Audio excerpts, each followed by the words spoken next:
இன்னும் ஒரு காணொளியூடாக இந்த நாளிலே சந்திக்கிறோம். பல்வேறுபட்ட நாடுகள் சார்ந்து பல விஷயங்கள் பேசப்பட்டுக் கொண்டிருக்கிற போது, இன்றைய நாள்ல வந்து ஜெர்மன் பக்கமாக உங்கள நாங்க அழைத்து போப்போறோம். என்ன பல்வேறுபட்ட விஷயங்கள், புதிய புதிய அறிவிப்புகள், சில அமுலாக்கங்கள் எல்லாம் இந்த நாளிலே அறிவிக்கப்பட்டிருக்கிறது. அது சார்ந்திருக்கக்கூடிய விஷயங்கள். அதே மாரி தான் ஜெர்மன்ல இருக்கக்கூடிய ஒரு தரப்புக்கு அதிர்ச்சியையும், இன்னொரு தரப்புக்கு மகிழ்ச்சியையும் தரக்கூடிய சில விஷயங்களும் வெளிப்படுத்தப்பட்டிருக்கிறது.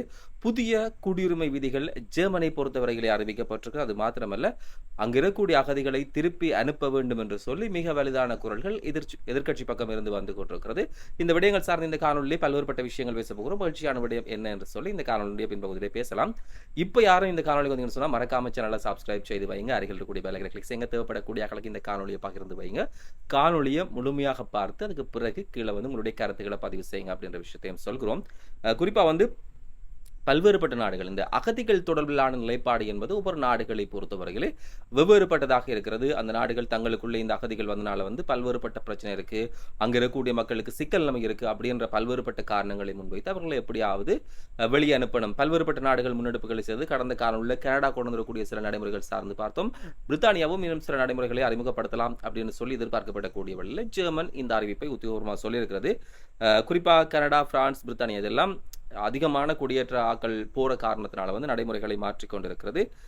ஐரோப்பிய தேர்தல்களை பொறுத்தவரையில் வந்து முன்னேறி வரக்கூடிய பல கட்சிகள், வலதுசாரி கட்சியாக இருக்கலாம் அல்லது இடதுசாரி கட்சியாக இருக்கலாம், அந்த கட்சிகளுடைய கடுமையான எதிர்ப்புகள் இந்த குடியேற்றவாசிகள் தொடர்பில் வந்து வெளிப்படுத்தப்பட்டிருக்கிறது.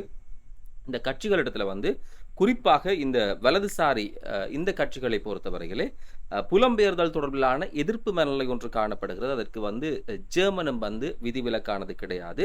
இந்த உள்ளூராட்சி சபை தேர்தல்களில் பெருமளவான வாக்குகளை பெற்றக்கூடிய வலதுசாரி கட்சிகள் இந்த அகதிகளை உக்ரைன் அதே போல இன்னும் சில நாடுகளுக்கு அனுப்பணும், அதில் வந்து உக்ரைன்லேருந்து நிறைய பேர் அங்கே வந்தீங்கன்னா அவையை வந்து அந்த நாட்டுக்கு அனுப்பிடணும் அப்படின்ற மாதிரி மிக உறுதியாக சொல்லி இருக்கிறார்கள். உக்ரைனர்கள் வந்து ஜெர்மனில் வந்து வேலை தேட முடியாதவர்களாம், இங்கே வேலை கொடுக்க முடியாது, இங்கே இருக்கிறாக்களை வந்து வேலை பார்க்கணும்னு சொன்னால் அவர்கள் இந்த வேலைகள் எடுத்துக்கொண்டார்கள் சொன்னால் நாங்கள் என்ன செய்யறது அப்படின்ற மாதிரி சில எதிர்ப்புகளை பதிவு செய்திருக்கிறார்கள்.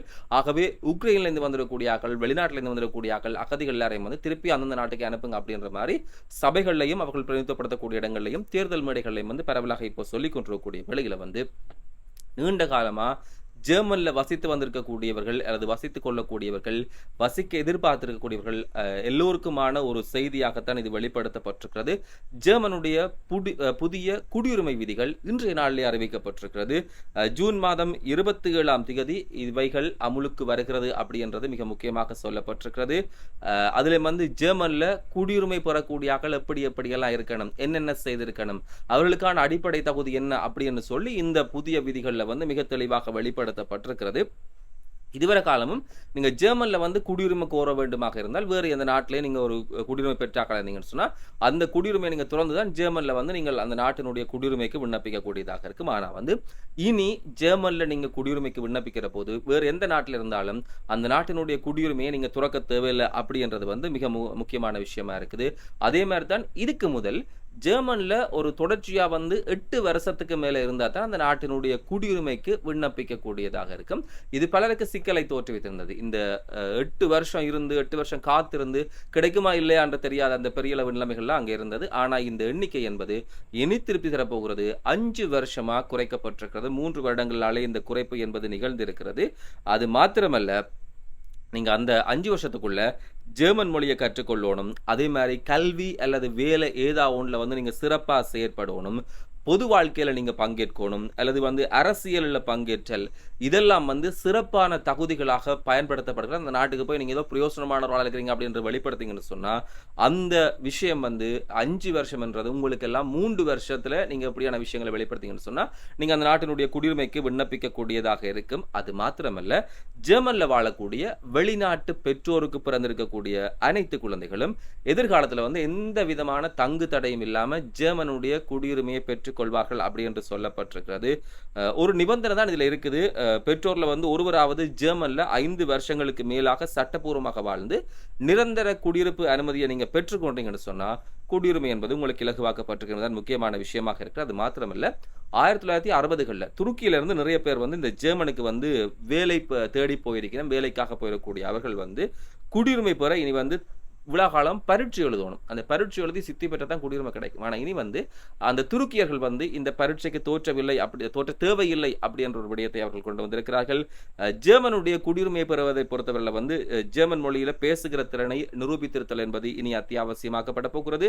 கிழக்கு ஜெர்மனிக்கு வேலைக்காக சென்றிருக்கக்கூடிய வெளிநாட்டு தொழிலாளர்களுக்கும் இந்த விதிகள் பொருந்தும். அவர்களுக்கு வந்து எந்த விதத்திலே இந்த விஷயத்துல விலக்களிக்கப்பட மாட்டாது அப்படின்ற மாதிரி சொல்லப்பட்டிருக்கிறது. புதிய விதிகளை பொறுத்தவரையில கொள்கை அளவில் அனைவருக்கும் பொருந்தும் என்று சொன்னாலும் வந்து குடியுரிமைக்கு விண்ணப்பிக்கக்கூடியாக்கள்ல சில விதிவிலக்கான வகையறாக்களும் இருக்கிறது. எங்க போனாலும் இந்த பிரச்சனை என்பது தவிர்க்க முடியாது. அதுல வந்து சில விஷயங்கள் சொல்லப்பட்டிருக்கிறது.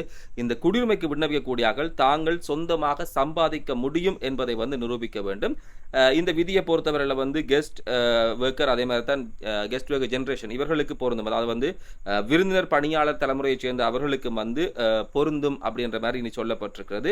ஜெர்மனுடைய அரசியமைப்பை பொறுத்தவரை வந்து குறிப்பிடப்பட்டிருக்கக்கூடிய ஜனநாயக ஒழுங்குகளுக்கான அர்ப்பணிப்பு குடியுரிமைக்கு விண்ணப்பிக்கும் அனைவருக்கும் அவசியமாக சொல்லப்படுகிறது. இதுல தான் அந்த சிக்கலான நிலைமை நிறைய பேருக்கு வரலாம். ஆகவே வந்து ஒவ்வொரு நாட்டுக்கும் போனால் அந்த நாட்டில் குடியுரிமை பெறுற வரைக்கும் குற்றச் செயல்கள் அல்லது மோசமான விளைவுகளில் ஈடுபடாதீங்கன்னு சொல்லி நிறைய பேர் சொல்றதை கேட்டிருப்போம். அதுக்குரிய காரணம் இங்கேயும் இருக்குது. அதில் பிரதானமாக வந்து யூத இனத்தவர்களுக்கு எதிரான விரோதமான இனவரி செயல் அல்லது மனிதாபிமானமற்ற செயல்களை செய்வதாக கண்டறியப்பட்டவர்கள், அதே மாதிரி தான் இந்த ஆண்களுக்கும் பெண்களுக்கும் சம உரிமை கிடைக்கக்கூடாது அப்படி என்றதை நிராகரிப்பவர்கள், எல்லாவிட்டால் பலதார மனம் செய்திருக்கக்கூடியவர்கள் ஜெர்மனுடைய இந்த குடியுரிமை விதிகளுக்குள்ள வந்து உள்ளடங்க மாட்டார்கள். அவர்கள் தகுதியற்றவர்களாக கருதப்பட்டு அவர்களுக்கு இந்த விஷயம் எதுவுமே வந்து கவனத்தில் கொள்ளப்படாது அப்படின்ற மாதிரி சொல்லப்பட்டிருக்கிறதாகவே சிக்கல் இல்லாமல் இருந்தால் ஓரளவுக்கு திருப்தியாக இந்த நடைமுறைகள் பலருக்கு வந்து மகிழ்ச்சியை கொடுக்கக்கூடிய ஒரு விஷயமாக இருக்கலாம்.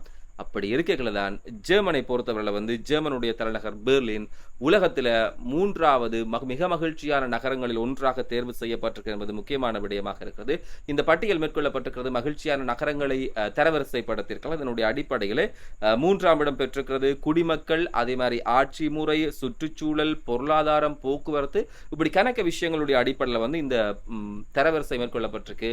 ஜெர்மனில் இருக்கக்கூடிய ஆக்கள் நீங்க வந்து சந்தோஷப்பட்டுக் கொள்ளலாம். எங்க நாட்டினுடைய தலைநகரம் 3வது மகிழ்ச்சியான தலைநகரமாக இருக்கு. இதை விட அந்த முதல் 2 யாருக்கு இருக்குன்னு சொல்லி நாங்க பார்க்கலாம். அதுக்கு முதல் வந்து பெர்லினை பொறுத்தவரையில் குடிமக்கள், பொருளாதாரம், இந்த பிரிவுகள் அடிப்படையில் வந்து நல்ல புள்ளிகளை பெற்றிருக்கு. நல்ல ஒரு ஆரோக்கியமான விஷயங்களை இது வெளிப்படுத்தியிருக்கு அப்படின்னு சொல்லப்பட்டிருக்கிறது. குறிப்பா கார், அதே மாதிரி தான் தொடர்வுந்துகள், பேருந்துகள், இந்த உதவியுடன் வந்து பெர்லின் நகரத்தை வந்து சுற்றி வருவது மிகவும் எளிது. காரை விட மிச்ச எல்லா வாகனத்திலையும் போகிறது ரொம்ப சுலகம். ஆகவே வந்து நான் ஒரு தனி காரில், இவர் ஒரு தனி காரில் போய்க்கலாம் வந்து நெருக்கடியெல்லாம் ஏற்படும். அதை குறைக்கிறதுக்கு ஒட்டுமொத்தமாக எல்லாரும் போகக்கூடிய பொது போக்குவரத்துகள் அதிகமாக அங்கே பயன்படுத்தப்படுவது ஒரு வரவேற்கக்கூடிய விஷயமாக சொல்லப்பட்டிருக்கிறது. துவிச்சக்கர வண்டியில் செல்லக்கூடிய ஆக்களுக்கு தனியான வீதிகள் செய்யப்பட்டிருக்கிறது. அதே மாதிரி விலைவாசி தொடர்பிலான இருக்கக்கூடிய சிக்கல் நிலைமைகள் ஏனைய ஐரோப்பிய நாடுகளோடு ஒப்பிடுகிற போது இங்கே இல்லை அப்படின்னு சொல்லி நிறைய காரணங்கள் சொல்லப்பட்டிருக்கிறது. அப்படி சொல்லப்பட்ட 3ஆம் இடத்துக்கு வந்தாலும் இன்னும் சில பக்கமாக வந்து புகார்கள், குற்றச்சாட்டுகள் தெரிவிக்கப்படாமல் இல்லை, அவையும் தெரிவிக்கப்பட்டுக் கொண்டுதான் இருக்கிறது என்பது முக்கியமான விடயமாக இருக்கிறது. அதிகம் முகம் கொடுத்து வரக்கூடிய பிரச்சனை பக்கத்து வீட்டில் இருக்கக்கூடிய ஆக்கள் பக்கத்து வீட்டில் இருக்கிற வந்து திரும்பி கூட பார்க்கறது இல்லை, முகத்தை பார்த்து சிரிக்கிறது இல்லை, பேசுறது இல்லை அப்படின்ற சில விஷயம் சொல்லப்பட்டிருக்கிறது. மோசமான வானிலை, அதே மாதிரி அக்கம் பக்கத்தவர்கள் இருக்கக்கூடிய இந்த மனநிலை, இப்படியான சில விஷயங்கள் வந்து பின்னடைவான விடயங்களாக சொல்லப்பட்டாலும் அவர்கள் தரவரிசைப்படுத்தக்கூடிய அந்த விஷயங்களில் இது இல்லாதபடியா பெர்லின் இந்த இடத்தை அடைந்திருக்கிறது. மகிழ்ச்சியான நகரங்களுடைய பட்டியலை பொறுத்தவரையில் வந்து டென்மார்க்கினுடைய ஆகஸ்ட் நகரம் தான் 1வது இடத்தை பிடித்திருக்கிறது. அது மாத்திரமல்ல 2வது இடம் சுவிட்சர்லாந்து சூரிச் உங்களுக்கு தான் கிடைத்திருக்கிறது. அது மாத்திரமல்ல பிரித்தானியாவினுடைய லண்டனுக்கு 33வது இடம் கிடைத்திருக்கிறது. தான் மிக முக்கியமாக இந்த வெளிப்படுத்தப்பட்டிருக்கூடிய தகவல்களிலே சொல்லப்பட்டிருக்கூடிய விஷயமாக இருக்கிறது. இப்ப இந்த காணொலியில் சொல்லப்பட்டிருக்கூடிய விடயங்கள் தொடர்பில் கீழே வந்து கருத்துக்களை பதிவு செய்யுங்க, தேவைப்படக்கூடிய அனுப்பி வைங்க. யாரும் இந்த காணொலிக்கு இப்போதான் பாருங்கன்னு சொன்னா மறக்காம சேனலை சப்ஸ்கிரைப் செய்யுங்க. எப்படியான காணொலிகள் தேவை, இந்த காணொலி தொடர்பில் கீழே வந்து கருத்துக்களை பதிவு செய்யக்கூடியதாக இருக்கும். இன்னும் ஒரு காணொலியில் சந்திக்கலாம். அதுவரையில் விடைபெறுகிறேன். வணக்கம்.